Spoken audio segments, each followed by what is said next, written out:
Magandang gabi po sa inyo, Sir Misteryo, at sa lahat ng nakikinig sa channel ninyo. Matagal ko na pong sinusubaybayan ng mga kwentong ibinabahagi nyo. Pero ngayon lang po ako nagkaroon ng lakas ng loob na magsulat. Dito ko na lamang po ilalabas ang matagal ko ng kinikimkim. Tawagin nyo na lang po akong Romel. Hindi ko nababanggitin ang tunay kong pangalan at ang eksaktong ospital na pinagtatrabahuan ko. Hanggang ngayon po kasi ay empleyado pa rin ako roon at may mga kasamahan ako baka makilala ako. Ang kwento pong ito ay nangyari noong 2016 sa isang pampublikong ospital sa isang probinsya sa gitnang Luzon. Isa po akong nursing aide noon. Ako yung madalas na naka-duty sa gabi. Nag-aasikaso ng pasyente, naglilinis ng kama, nagdadala ng chart, at minsan ako rin ang inuutusan kapag may kailangang bantayan sa morgue. Sanay na po ako sa pagod, sanay na rin sa iyakan ng mga kamag-anak, sa amoy ng antiseptic, sa tunog ng monitor na biglang tutunog kapag bumabagsak ang vital signs ng pasyente. Pero hindi po ako handa sa mga bagay na hindi kayang ipaliwanag ng medisina. Nagsimula ang lahat sa isang pasyente sa Ward 3. Babae po siya, nasa late 60s, walang masyadong dalaw, madalas tulog. Pero tuwing mag-aalas 3 ng madaling araw, palagi siyang nagigising at nakatitig sa pintuan. Isang gabi, ako ang nakasign sa kanya. Tahimik ang buong ward. Ang ilaw ng hallway ay kalahating patay, kalahating bukas. Bigla siyang nagsalita kahit nakapikit. Bakit hanggang ka na naman? Akala ko nananaginip lang siya. Lumapit ako para ayusin ang dextrose. Paglingon ko sa pintuan, walang tao. Pero ramdam ko yung lamig ng paligid. Yung kakaibang lamig na parang may dumaan sa likod mo. Kinabukasan, pumanaw siya. Hindi na bago sa amin ang may mamatay. Parte yun ng trabaho. Dinala ang katawan niya sa morgue sa basement. At dahil kulang ang tao, ako ang inutusan maghatid ng chart at tulungan ilagay sa malamig na drawer. Doon ko unang narinig, habang isinasara namin ng metal tray, may mahinang katok mula sa loob ng isa sa mga locker. 3 beses, mahina, pero malinaw. Tumigil kaming dalawa ng kasama ko. Nagkatinginan kami. Sabi niya, baka contraction lang ng metal. Sinubukan kong paniwalaan iyon. Pero pagtalikod namin, narinig ko ulit. 3 katok ng may pagitan. Pag-akit ko sa ward, hindi na ako napakali. Simula noon, tuwing duty ko ng gabi, may napapansin akong kakaiba. May mga pasyenteng nagsasabing may matandang babaeng nakatayo sa may pintuan nila. May ilan na nagtatanong kung bakit daw may bantay sa dulo ng kama nila kahit wala naman. Isang gabi, ako naman ang nakaranas. Nagra-round ako sa hallway nang makita ko sa dulo ng koridor ang isang babaeng nakaputing hospital gown. Nakatalikod siya. Mahaba ang buhok, lagpas balikat. Akala ko pasyente na nakawala sa kwarto. Tinawag ko siya. Ang sabi ko, "Ma'am, bawal po lumabas." Hindi siya sumagot. Dahan-dahan siyang naglakad papunta sa fire exit sa may hagdan pababa ng basement. Sumunod ako. Pagbukas ko ng pinto, wala na siya. Pero bukas ang ilaw pababa sa morgue. Kahit sigurado akong pinatay ko iyon kanina. Pinagpawisan ako kahit malamig ang paligid. Isa-isa kong binilang ang hakbang pababa. Pagdating ko sa ibaba, nakasarado lahat ng locker, maliban sa isa. Bahagyang nakausli ang tray. Lumapit ako para isara. Nanginginig ang kamay ko. Bago ko pa tuluyang maitulak, may narinig akong mahinang bulong mula sa loob. Ang sabi ng bulong, "Patayan mo sila." Napalayo ako. Napatakbo ako pataas ng hagdan. Simula noon, hindi na ako bumaba ng basement mag-isa. Akala ko doon na matatapos. Pero paglipas ng ilang linggo, ako naman ang nagsimulang magising tuwing alas 3 ng madaling araw kahit wala akong duty. Parang may naglalakad sa labas ng kwarto ko. Mabagal at pakaladkad ang paa. Minsan, may naririnig akong mahinang katok sa pinto ng apartment ko. 3 beses, katulad ng narinig kong katok sa morgue. Isang gabi, naglakas loob akong sumilip sa silipang butas ng pinto. Walang tao. Pero sa sahig, may bakas ng basang yapak, papalayo. Hindi ko na po alam kung may kinalaman ba iyon sa ospital o may nasama lang ba akong hindi ko nakikita. Hanggang ngayon, Sir Misteryo, empleyado pa rin ako roon. Kailangan ko ang trabaho. Kailangan ko ang sweldo para sa pamilya ko. Pero tuwing madadaan ako sa Ward 3, parang may nakatingin sa akin mula sa dulo ng hallway. At tuwing kailangan kong dumaan malapit sa basement, pakiramdam ko may naghihintay lang na bumukas ulit ang isang locker. Hindi ko po alam kung babalabay yun o paniningil. Basta ang alam ko, sa ospital kung saan akala mo kinatatakutan mo lang ay kamatayan, may mga bagay palang mas matagal manatili kaysa sa buhay. Hanggang dito na lamang po ang kwento ko, Sir Misteryo. Maraming salamat po sa pagbabasa ng kwento ko.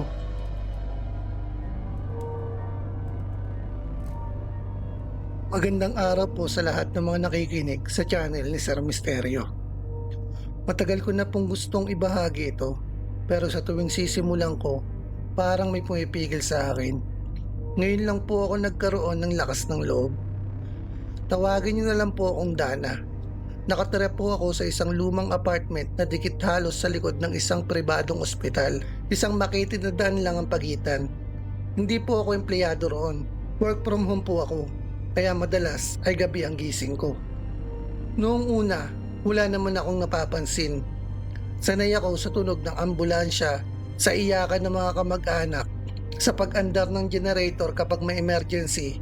Bahagi na iyon ng paligid ko. Pero may napansin akong kakaiba paglipas ng ilang buwan. Tuwing may namamatay sa ospital, may nagbabago sa loob ng apartment ko. Hindi agad paranormal. Mas parang may nawawala. Halimbawa, isang gabi may matandang lalaki raw na hindi na isalba. Tunig ko ang pagdating ng sasakyan papunta sa likod ng ospital. Bandang 3:00, biglang huminto ang orasan ko sa dingding. Eksaktong 3:12 AM, kahit bagong palit ang baterya. Kinabukasan, gumana ulit ito. Akala ko sira lang. Paglipas ng isang linggo, may batang dinala sa emergency. Halos buong gabi may nagdarasal sa labas. Hindi ako mapakali kahit nasa loob lang ako. 3:00 ulit. Pagtingin ko sa salamin sa sala, may manipis na hamog sa gitna nito.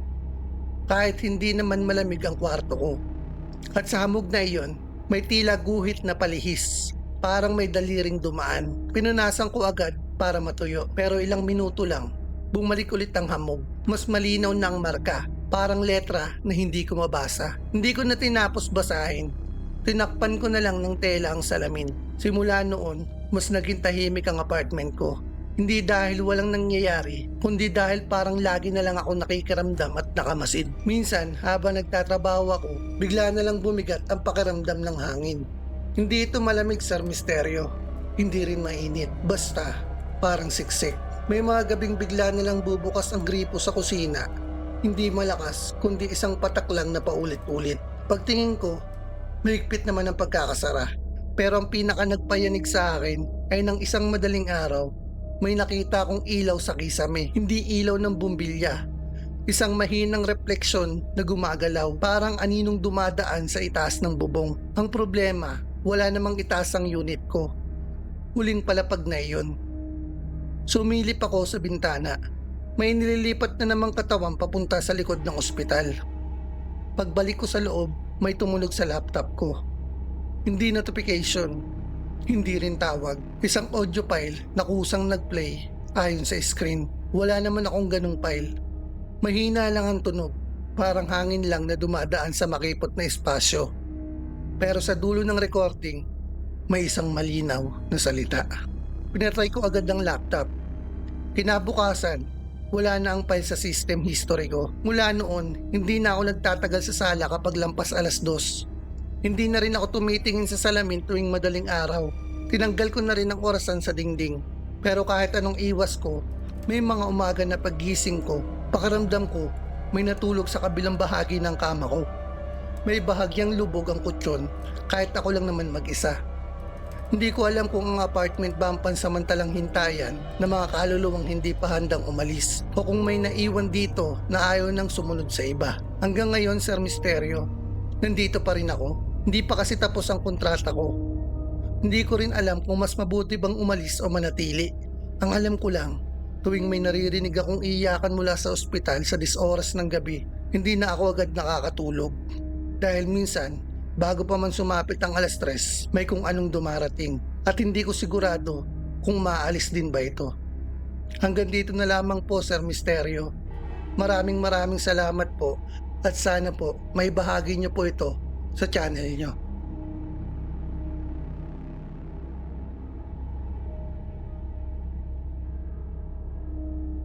Magandang araw po sa inyo, Sir Misterio. At sa lahat ng mga nakikinig sa channel nyo. Tawagin nyo na lang po akong Arvin. Hindi ko po tunay na pangalan. Hindi ko na rin po babanggitin ang eksaktong pangalan ng ospital at lungsod. Dahil baka marinig ito ng kapatid ko at makaapekto sa kanya. Dahil tandang-tanda niya ang pangyayaring ito. Ang ikakwento ko po ay nangyari noong 2018. Tag-ulan po noon. Kasagsagan ng pagdami ng kaso ng dengue sa aming lugar. Ang kapatid kong bunso na si Mika, 11 taong gulang noon, ay bigla na lang nilagnat. Akala namin simpleng trangkaso lang, pero nang hindi bumababa ang lagnat at nagsimula siyang magsuka at manghina, dinala na namin siya sa ospital. Doon namin nalaman na dengue hemorrhagic fever na pala. Inadmit siya sa pediatric ward dahil ako ang pinakamatandang kapatid at wala ring ibang pwedeng magbantay ng tuloy-tuloy. Ako ang nag-stay sa ospital kasama niya. Sa una, normal lang ang lahat. May mga nurse na mababait, si Nurse Carla na laging nakangiti, si Nurse Ben na tahimik pero maalaga. May isa ring bantay sa kabilang kama, si Ate Tess na nag-aalaga sa apo niyang si Joshua. Ang kwarto namin ay may 6 na kama. Ang kay Mika ay nasa pinakadulo, malapit sa bintana. Sa kaliwa niya ay isang bakanting kama noong unang araw. Hindi ko agad napansin ang pattern. Noong ikalawang gabi, may nilipat sa bakanting kama, isang batang lalaki na halos kasing edad lang ni Mika. Si Paulo. Matamlay siya, mataas ang lagnat at umiiyak kapag kinukuhanan ng dugo. Nakipagkwentuhan pa ako sa nanay niya. Pareho kaming pagod, pareho kaming umaasa na gagaling ang mga bata. Kinabukasan na madaling araw, nagising ako sa tunog ng mga paa na nagmamadaling tumatakbo sa ward. May mga nurse na nagsi-CPR sa kama ni Paulo. Bandang alas 5 ng umaga, tinakpan siya ng puting kumot. Unang beses kong may nasaksiyang bata na binawian ng buhay sa harapan ko. Masakit, pero inisip ko, dengue season.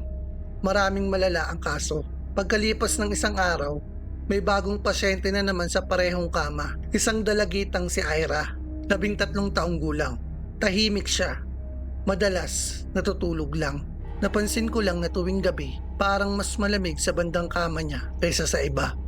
Kahit pareho lang naman ang aircon sa buong kwarto. Minsan, habang tulog si Mika, nakatitig ako sa kisame. Sa gilid ng paningin ko, parang may aninong dumaan sa ibabaw ng kama ni Ira. Parang manipis na ulap na mabilis na gumalaw. Inisip ko na baka sa sobrang puyat at pagod, kaya ako nag-hallucinate. Kinabukasan, bumaksak ang platelet ni Ira. Hindi na siya nakarecover. Pangalawang binawian ng buhay sa parehong kama. Doon na ako nagsimulang kabahan. Sinabi ko sa sarili ko, nagkataon lang. Critical cases naman lahat ng inilalagay doon. Pero habang tumatagal ang stay namin, mas napapansin ko ang kakaiba. Sa tuwing may lilipat sa kama na iyon, parang may mabigat na pakiramdam na sa dibdib ko. Parang may bumubulong na hindi ko marinig ng buo. Ikatlo ay isang binatilyong si Renz. Pang-apat, isang 5 taong gulang na si Cathy. Pang-5, isang dalagitang payat na si Lynn. Isa-isa silang nasawi. Lahat sa parehong kama. Sa bawat pagkakataon, napapansin ko ang iisang bagay. Tuwing hating gabi, bago lumala ang kondisyon nila, tila may sandaling tumitigil ang lahat ng tunog sa ward. Kahit ang makina ng IV pump. Parang buwabagal ang tik. At sa gilid ng kama na iyon, may parang bahagyang lubog ang kutsyon kahit walang nakaupo. Isang gabi, hindi na ako nakatiis. Lumapit ako kay Nurse Carla. Tinanong ko siya kung napapansin ba nila ang nangyayari sa kama na iyon. Saglit siyang natahimik. Tumingin siya sa direksyon ng station, saka buwaba ang boses. Matagal ko na yung napapansin, sabi niya. Pero wala kaming ebidensya at hindi pwedeng basta alisin ng kama kung walang dahilan. May isa raw dating bata na na-admit doon ilang taon na ang nakakalipas. Ayon sa kwento ng matatagal ng staff, nasawi daw ito ng walang bantay, mag-isa, at ilang oras daw bago napansin. Simula raw noon, mas madalas may nasasawi sa pwesto na iyon. Hindi ko alam kung paniniwalaan ko iyon. Ang kinatatakot ko, baka susunod si Mika, ang kapatid ko. Dumating ang isang gabi na biglang bumaba ang platelet count ng kapatid ko. Nagpanik ako. Pakiramdam ko, susunod na siya. Sa gitna ng takot ko, napansin kong may nurse na naghahandang ilipat ang bagong pasyente sa kama na yun ulit. Hindi ko alam kung saan ako kumuha ng lakas ng loob Lumapit ako at kinausap siya. Sinabi ko na may masamang pakiramdam ako sa kama na iyon, na baka pwedeng ilipat si Mika sa ibang pwesto. Sa awa ng Diyos, pumayag ang head nurse kinabukasan dahil may nag-discharge sa kabilang kama. Inilipat si Mika. Sa gabing iyon, may bagong pasyente na naman sa kama na iyon. Bandang 2:00 ng madaling araw, muling nagkagulo sa ward, pang-anim. Pagkatapos noon, tuluyan ng tinanggal ang kama sa kwarto. Sabi nila, para raw palitan ng sirang gulong, pero hindi na ito naibalik. Pagkalipas ng ilang araw, unti-unting gumaling si Mika. Bumalik ang platelets niya at nakauwi kami. Hanggang ngayon, hindi ko alam kung nagkataon lang ba ang lahat o talagang may sumpa ang pwesto na iyon. Ang alam ko lang, 6 na pamilya ang umuwi ng walang kasamang bata. At sa tuwing naaamoy ko ang antiseptic o nakakarinig ng balita tungkol sa dengue, bumabalik sa isip ko ang kama sa dulo ng ward. Yung kama na parang may hinihintay. Hanggang dito na lang po ang istorya ko, Sir Misterio.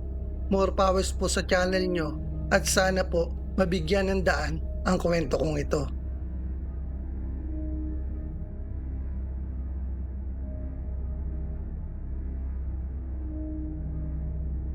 Magandang araw po sa inyo, Sir Misterio. At sa lahat ng mga masugid na listener ng channel mo. Tawagin niyo na lang po akong Nurse Leia. Mahigit 10 taon na akong staff nurse sa isang pribadong ospital dito sa Central Luzon. Sanay na ako sa puyat, sa dugo, sa pag-iyak ng mga pamilya.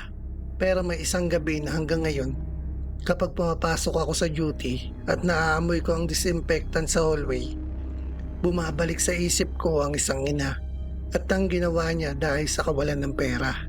Taong 2017, dinala sa pediatric ward ang 8 taong gulang na batang tatawagin kong Enzo. Maputla siya, sobrang payat at halos hindi makatayo. Ilang linggo na raw siyang nilalagnat, madaling magkapasa at dumudugo ang gilagid. Kasama niya ang nanay niyang si Maribel, 29 na taong gulang pero mukhang mas matanda sa edad. Halatang kulang sa tulog at kain. Nang malaman nila ang diagnosis, nakita ko mismo kung paano bumagsak ang mundo nila. Acute lymphoblastic leukemia. Kailangan ng chemotherapy, kailangan ng dugo, kailangan ng mahabang gamutan. At bawat araw sa pananatili sa ospital, may katumbas na halaga. Sa simula, lumalaban pa si Enzo kahit pinapahina na siya ng chemo. Nakakapaglaro pa siya ng maliit na robot na dala ng nanay niya. Minsan, tinanong niya ako kung kailan daw siya makakauwi para maglaro ng bola sa labas. Hindi ko alam ang isasagot. Lumipas ang ilang linggo, buwaba ang white blood cell count niya. Nagkaroon siya ng impeksyon. Ilang beses kaming nag-cold blue sa kama niya. Isang gabi, bandang 2:00, bigla siyang nahirapang huminga. Bumaksak ang oxygen saturation. Tinawag ko ang doktor. Nag-CPR kami. Ilang minuto lang ang lumipas, pero dahil sa sobrang dami naming ginawa sa kanya, parang ilang oras na ang lumipas sa pakiramdam namin. Hanggang sa ideklara ang oras ng kanyang kamatayan. Nandoon si Maribel sa tabi ko. Nakahawak siya sa paa ng anak niya habang sinusubukan naming ibalik ang tibok ng puso nito. Nang tumigil na ang monitor, hindi siya sumigaw. Dahan-dahan niyang hinaplos ang buhok ni Enzo. Paulit-ulit niyang sinasabi, "Uwi na tayo anak, uwi na tayo." Dinala ang katawan niya sa morgue. Doon nagsimula ang mas mabigat na laban. Dahil sa haba ng confinement at mga procedure, umabot sa daan-daang libo ang bill. May partial na tulong mula sa charity, pero malaki pa rin ang balanse. Hindi mailabas ang bangkay hanggat hindi nababayaran o may kasulatan na promissory na may garantor. Wala siyang maiharap. Araw-araw siyang nakaupo sa labas ng accounting. Hawak ang lumang envelope na may mga resibo at papeles. Nakikiusap ito at umiiyak. Tumatawag sa kung sino-sino. Minsan, narinig ko siyang kausap ang sarili niya sa hallway. "Saglit lang, anak, kukunin kita." Lumipas ang 3 araw. Nasa morgue pa rin si Enzo. Sa ika-4 na gabi, ako ang naka-duty sa 6th floor. Nandoon ang admin office at isang maliit na chapel ng ospital. Bandang 1:00, nakita ko si Maribel sa may dulo ng koridor. Malapit sa malawak na bintanang tanaw ang parking lot. Bukas ang ilaw sa likod niya pero madilim sa harap. Lumapit ako. Tinanong ko kung kumain na ba siya. Humiling siya. Tinanong ko kung may balita sa bill. Hindi siya sumagot agad. Nakatingin lang siya sa ibaba. Pagkatapos, marahan niyang sinabi, "Nandiyan lang siya sa baba, di ba nurse?" Alam ko ang tinutukoy niya ay ang morgue sa ground level. May kakaibang katahimikan sa tono niya. Hindi histerya, hindi galit, parang may nabuo ng desisyon sa isip niya. Sinabi kong tutulungan ko siyang kausapin ulit ang social service kinabukasan. Hinawakan ko ang braso niya. Malamig ang balat niya. Ilang minuto lang ang lumipas nang matawag ako sa isang emergency sa ICU. Habang pababa ako sa hagdan matapos ang endorsement, narinig ko ang malakas na sigaw mula sa labas. Isang security guard ang sumisigaw. Tumakbo kami palabas para makita kung anong nangyari. Sa sementadong bahagi ng parking lot, may nakahandusay na katawan. Si Maribel. Tumalon siya mula sa ika-6 na palapag. May bakas ng dugo sa semento. Nakapaling ang ulo niya sa direksyon ng gusali. Parang nakatingin pa rin pataas. Hindi na siya umabot ng buhay sa ER. Kinabukasan, mabigat ang hangin sa buong ospital. Hindi iyon ibinalita. Hindi rin ipinaalam sa ibang pasyente ang detalye. Sa huli, may foundation na tumulong na ilabas ang bangkay ni Enzo. Magkasama silang inuwi sa probinsya. Akala namin doon matatapos ang trahedya. Pero makalipos ang ilang buwan, may mga kwentong umusbong sa pediatric ward. May mga batang pasyente na nagsasabing may babae raw na umuupo sa tabi ng kama nila kapag natatakot sila sa gabi. Isang payat na babae na may mahabang buhok at nakasuot ng simpleng damit. May isang batang babae na naka-oxygen mask ang nagsabi sa akin, "Nurse, sabi po ni tita, hindi raw ako iiwan." Wala namang nakaupo roon ng tignan ko. May isang pagkakataon na nag-round ako mag-isa bandang 2:00 ng madaling araw. Tahimik ang ward. Naririnig ko lang ang mahinang beep na mga monitor. Sa dulo ng hallway, sa may bintana kung saan huling nakita ko si Maribel, may nakatayong anino. Hindi ko makita ang muka. Pero malinaw ang postura, bahagyang nakayuko, parang may hawak na bata sa dibdib. Pagkurap ko, wala na. Hindi ko masasabi kung multo ba iyon o konsensya naming lahat. Pero tuwing may batang kritikal at walang bantay, may pakiramdam ako na hindi ganap na mag-isa. Hindi ko alam kung si Maribel ba iyon o kung ang matinding sakit ng panghihinayang ay may kakayahang mag-iwan ng bakas sa isang lugar. Bilang nurse, sinanay kaming maging matatag at maging profesional. Pero may mga gabing habang naglalakad ako sa koridor, naiisip ko, kung mas maaga ba kaming nakatulong, kung may paraan ba sanang nailabas niya ang anak niya nang hindi kailangang ialay ang sarili niyang buhay. At sa tuwing napapadaan ako sa bintanang iyon sa ika-6 na palapag, hindi ako tumitingin sa ibaba dahil pakiramdam ko may nakatayo roon sa tabi ko, tahimik at naghihintay ang mapagmahal na ina. Hanggang dito na lamang po, Sir Misteryo. Maraming salamat po sa mga nakikinig sa kwento ko.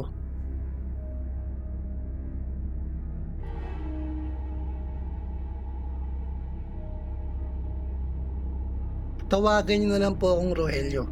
20 taon na akong security guard sa isang kilalang public hospital dito sa Maynila. Matandang ospital na ito. Ilang dekada na ang itinagal.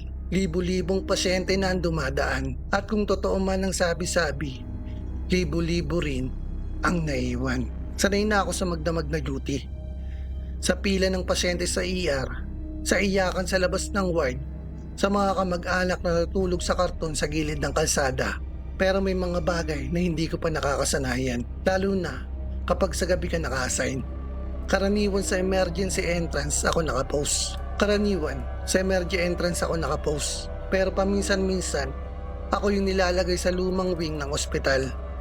Yung bahagi na may mga kapal na pader, matataas na bintana, at mga ilaw na parang laging kulang ng liwanag. Marami ng kwento tungkol doon. May mga nurse na ayaw mag-isa sa hallway. May utility na nagsasabing may naririnig silang tumatawag kahit wala namang pasyente. Pero ako, hindi ako agad naniwala. Hanggang sa isang gabi ng undas, ako ang naka-assign sa 3rd floor ng lumang building. Bandang 1:00 ng madaling araw, tahimik na ang paligid. Kakaunti na ang pasyente sa ward. Nakatulog na rin ang karamihan ng bantay. Habang nag-iikot ako, napansin kong bukas ang ilaw sa isang isolation room na dapat ay bakante. Sinilip ko sa maliit na salamin sa pinto. May nakahiga sa kama. Isang lalaking payat, naka-hospital gown at nakatagilid. Akala ko may bagong admit at hindi lang ako nasabihan. Binuksan ko ang pinto. Walang tao. Malinis ang kama. Walang gusot ang kumot at walang mga gamit. Paglabas ko, malamig ang pawis ko. Kinabukasan, tinanong ko ang nurse kung may inilagay ba roon kagabi. Ang sabi ng nurse, wala raw. Hindi na ako nakapagsalita, pero hindi doon natapos. Ilang linggo matapos iyon, nilipat ako sa basement. Malapit sa dating morgue na hindi na ginagamit. Storage na lang ito ngayon. Ang problema, kahit hindi na ginagamit, may mga gabi na may naririnig akong bakal na parang kinakaladkad.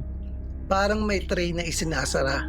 Isang beses habang nakaupo ako sa mesa ko, may dumaan sa harap kong stretcher. Walang nagtutulak. Mabagal itong umuusad. Saka huminto sa may sulok. Napatayo ako agad. Lumapit. Wala namang tao. Wala ring bakas ng gulong sa sahig. Hindi ko na ikinawento sa iba hanggang sa may isang insidente na hindi ko na talaga kayang itago. Bandang 3:00 ng madaling araw, ang oras na pinakaayaw ko. Nag-ikot ako sa lumang chapel ng ospital. Maliit lang iyon, nasa dulo ng koridor. Madalas may kandilang nakasindi. Pagpasok ko, may nakaupo sa unang pew. Isang babae, mahaba ang buhok, nakaputi. Akala ko kamag-anak ng pasyente. Ma'am, bawal na po mag-stay dito pag ganitong oras. Ang sabi ko, hindi siya gumalaw. Lumapit ako. Pag-ikot ko sa harap niya, wala siyang muka. Hindi ko may paliwanag. Parang may tabing ang itsura niya. Hindi malinaw. Parang usok na may hugis tao. Napatras ako bigla. Pagkurap ko, nawala na ang babae. Pero may naiwan sa upuan. Basang markang parang may umupo ng matagal. Simula noon, napansin kong hindi lang ako nakakaranas nito. May kasamahan akong guard na nag-resign matapos makita raw ang isang batang nakaupo sa waiting area ng pediatric ER. Mag-isa, madaling araw, nang lapitan niya, tumayo raw ang bata at naglakad papunta sa pader. At bigla raw itong nawala. May utility naman na nagsabing may babaeng umiiyak sa CR ng lumang wing. Pagpasok niya, wala naman daw tao. Pero basang-basa daw ang sahig. Hindi dahil sa tubig, kundi parang may tumulo mula sa kisame. Sa tagal ko sa ospital na yon, may natutunan ako. Hindi lahat ng nagpaparamdam ay nananakot. Minsan, habang nagbabantay ako sa labas ng ICU, may malamig na hangin na dumaan sa tabi ko. Wala namang bukas na bintana, pero pakiramdam ko, may dumaan talaga. Parang may mga kaluluwang hindi pa handang umalis sa lugar kung saan sila huling huminga. Isang gabi, may matandang pasyente na pumanaw sa ward. Ilang minuto matapos ideklara ang oras ng kamatayan, tumunog ang radyo ko sa belt. Static lang ito. Pero sa gitna ng ingay, may parang mahinang buntong hininga. Mula noon, hindi na ako natatakot. Nire-respeto ko na lang. Dahil sa isang matandang public hospital sa Maynila, kung saan araw-araw may pinapanganak at may namamatay, natural siguro na may mga ala-ala na hindi agad nawawala. At tuwing 3:00 ng madaling araw, habang nag-iikot ako sa mahabang koridor na may kumikislap na ilaw, hindi ko na iniisip kung may kasabay ba ako. Dahil ang alam ko sa ospital na ito, hindi ako kailanman tunay na nag-iisa. Hanggang dito na lang po ang istorya ko, Sir Misterio. God bless po sa inyo at more powers po sa channel nyo.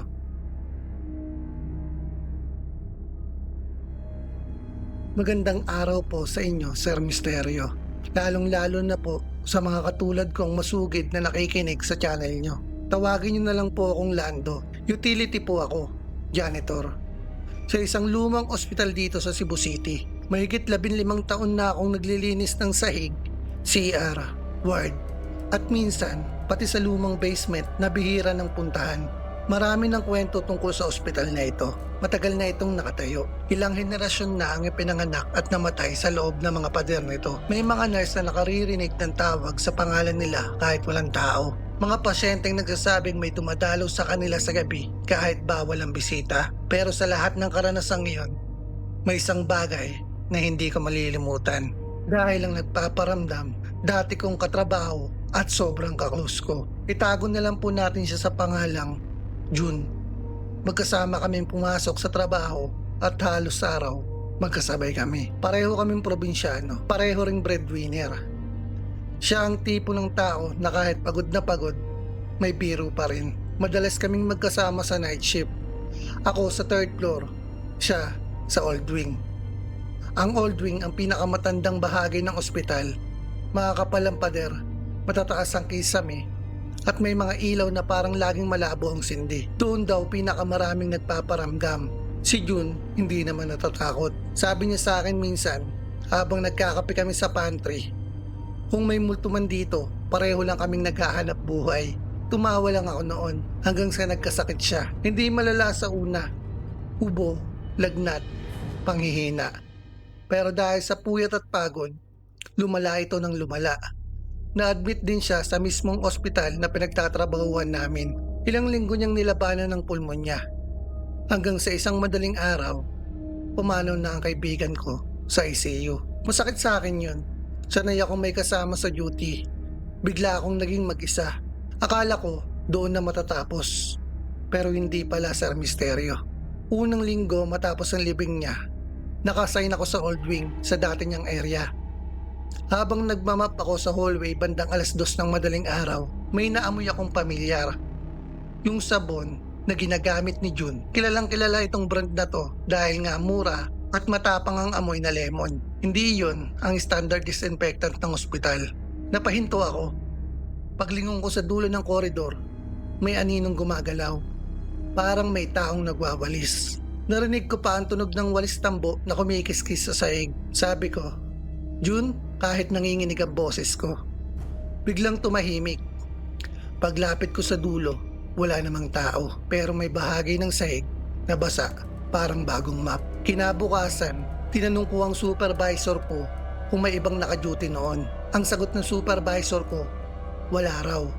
Akala ko gunig-gunig lang, pero naulit. May mga gabing pagdating ko sa supply room, nakalabas na ang map at balde. May mga gabing pagdating ko sa supply room, nakalabas na ang map at balde, na para bang may nauna nang naghahanda. May mga CR na pagpasok ko, malinis na kahit wala pa akong nagagawa. Isang beses, may nurse na nagtanong sa akin kung naglinis na raw ba ako sa may ward C. Ang sagot ko kay nurse, hindi pa. Pero sabi niya, may nakita raw siyang utility na naka-uniform, nakatalikod, naglilinis sa loob. Akala niya ako. Iba raw ang tindig, medyo kuba at payati ng lalaki. Ganoon ang kaibigan kong si Jun. Ang pinaka nagpayanig sa akin ay isang gabi sa lumang basement. Doon ay nilalagay ang mga sirang kama at lumang kagamitan. Ako lang ang naka-assign roon para maglinis. Habang inaayos ko ang mga kahon, may narinig akong boses sa likod ko. Chando, dito pa may dumi. Napatigil ako. Boses ni June. Hindi eksaktong malinaw pero pamilyar ang tono. Yung may halong biro. Dahan-dahan akong lumingon. Sa may sulok, may nakatayong lalaking nakaputing uniform ng utility. Nakatalikod siya, hawak ang map. Gusto kong tumakbo, pero may bahagi sa akin na hindi natakot, kundi nakaramdam ako ng sobrang lungkot. June, mahina akong sabi. Unti-unti siyang naglakad papunta sa mas madilim na bahagi ng basement at maya-maya pa, bigla na lang siyang nawala. Hindi siya nagpakita na nakakatakot ang muka. Walang duguan at walang panggugulat na nararamdaman ko. Parang normal lang na araw-araw siya nagtatrabaho kasama ko. Simula noon, tuwing night shift, pakiramdam ko may kasama pa rin ako. May mga pagkakataon na pagod ako at hindi ko na kayang tapusin ang buong floor. Pero pagbalik ko, may bahagi ng malinis. May isang insidente na hindi ko malilimutan. May batang pasyente na natapon ng tubig sa hallway at nadulas ang bantay niya. Bago pa ako makarating, may naglagay na ng wet floor sign sa gitna. Wala namang ibang utility sa area. Yun ang ginagawa ni June noon. Lagi siyang maagap maglagay ng sign para walang madisgrasya. Maraming kababalagan sa ospital na ito. May mga aninong dumadaan, mga iyak sa lumang ward, mga tawag sa pangalan na walang pinanggagalingan. Pero ang pinakatumatak sa akin ay ang presensya ng dati kong kaibigan. Hindi ko alam kung hindi siya matahimik o sadyang mahal na mahal niya ang trabaho niya. Minsan, naiisip ko, baka hindi niya kayang iwan ang lugar kung saan niya ginugol ang halos buong buhay niya. Tuwing 3:00 ng madaling araw kapag tahimik ang buong old wing at ako'y nag-iisang nagmamap, Sa mahabang koridor, may mga pagkakataong may marahang kaluskos sa likod ko. Hindi ko na siya nililingon. Sinasabi ko na lang sa isip ko, salamat yun. Dito na ako sa kabila. At sa kung anong dahilan, pakiramdam ko, naiintindihan niya. Hanggang dito na lang po ang istorya ko, Sir Misteryo. Sana po, mabasa po ito sa channel nyo. Madalas po ako nakikinig at aabangan ko po ito.